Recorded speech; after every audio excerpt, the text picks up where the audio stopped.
Hey guys, it's me Sam, and as promised this afternoon I am doing another ghost story.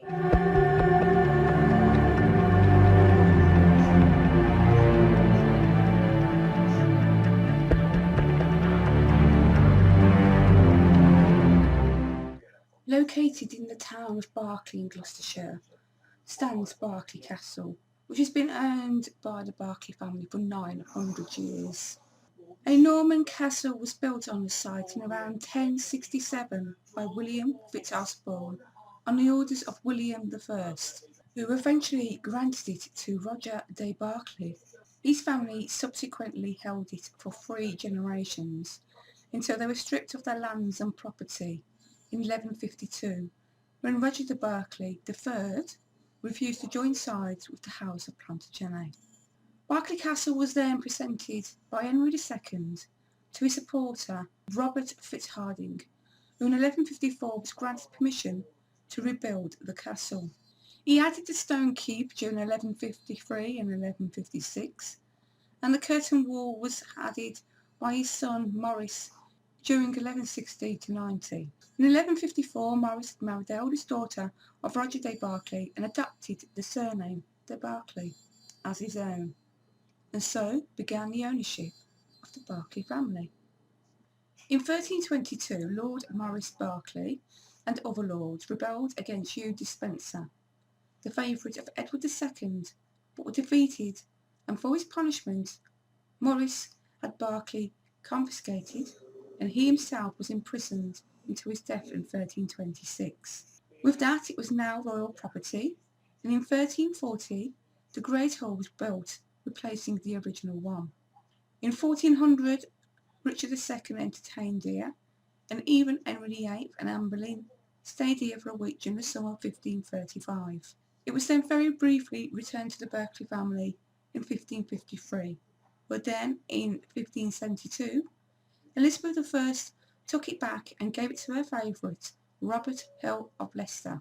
Eventually it was returned to the Berkeley family in 1609 by James I, and everything was good until the English Civil War, when in 1643 the castle was captured by the parliamentarians.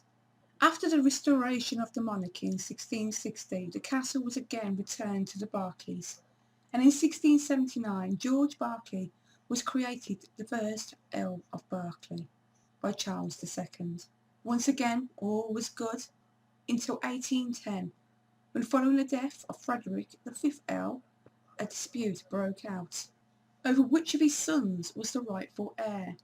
After Frederick died, his wife Mary announced that they had indeed married in secret in 1785. But it turned out that this marriage was a sham and they never had married at all. I think personally he just did it to keep her sweet and to get her into bed. Well, eventually he did marry her for real in 1796. But this meant that any children that they had had before that date were illegitimate, and even though their oldest son Charles should have inherited, it was their son Thomas who did. But Thomas never married, and he always upheld his brother's claim and refused to take the title as sixth Earl. On Thomas's death, the title and castle passed to the son of his cousin George, and from him to his son Randall, the eighth Earl of Berkeley, in 1916. During his time he began restoring the castle, but despite 2 marriages, he died childless in 1942. With that, the earldom of Berkeley died with him, but the castle was inherited by a distant relative called Robert Berkeley, who opened the castle to the public in 1955. Today, most of the castle is open to the public and has been since 1997, and the Berkeley family actually only occupy 15% of the castle. Like many other ancient castles and buildings here in the UK, it does indeed have its own resident ghosts, and its most famous being that of King Edward II, the same king who confiscated it in 1322.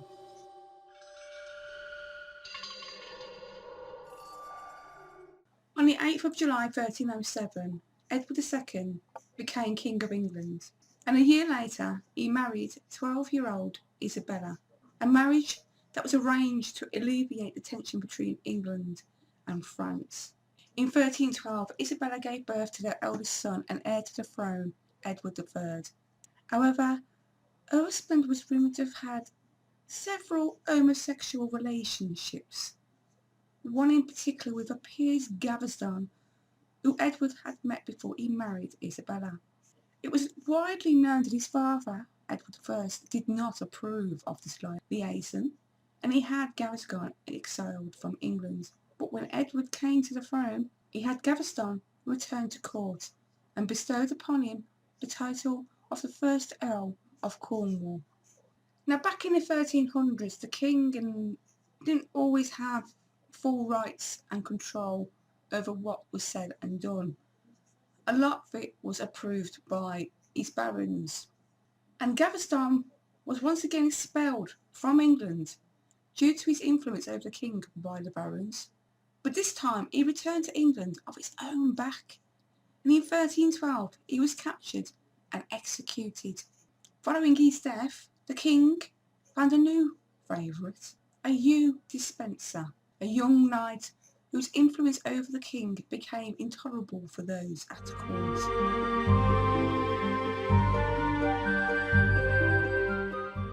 It is said that Isabella hated Hugh, and it is rumoured that he even tried to rape her.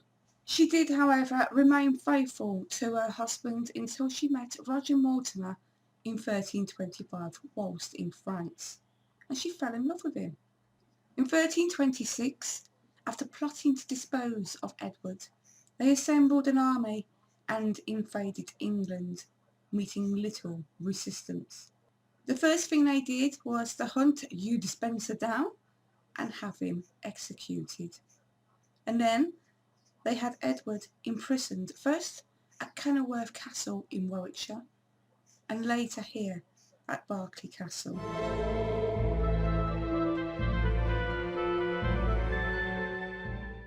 Visitors to Berkeley Castle today can still see a deep dungeon in the keep, and a windowless cell can also be seen close to it.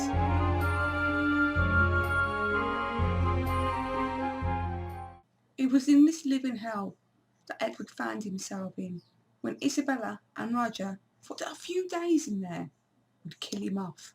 Yes, he became ill, but much to their shock, he recovered and continued to live for another 5 months. Clearly a more direct approach was needed, so Isabella told his jailers to dispose of her husband as they saw fit.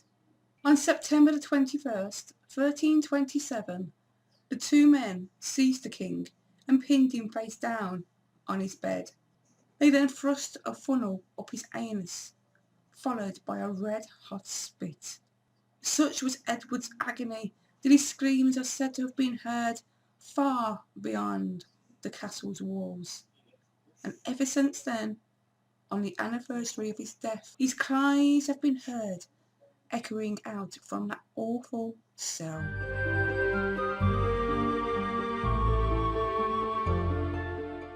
The Great Hall is said to be haunted by a shadowy figure which has been seen climbing the stairs to the minstrel's gallery. It is believed to be the ghost of Dickie Pearce, England's last court jester, who fell to his death from the minstrel's gallery in 1728.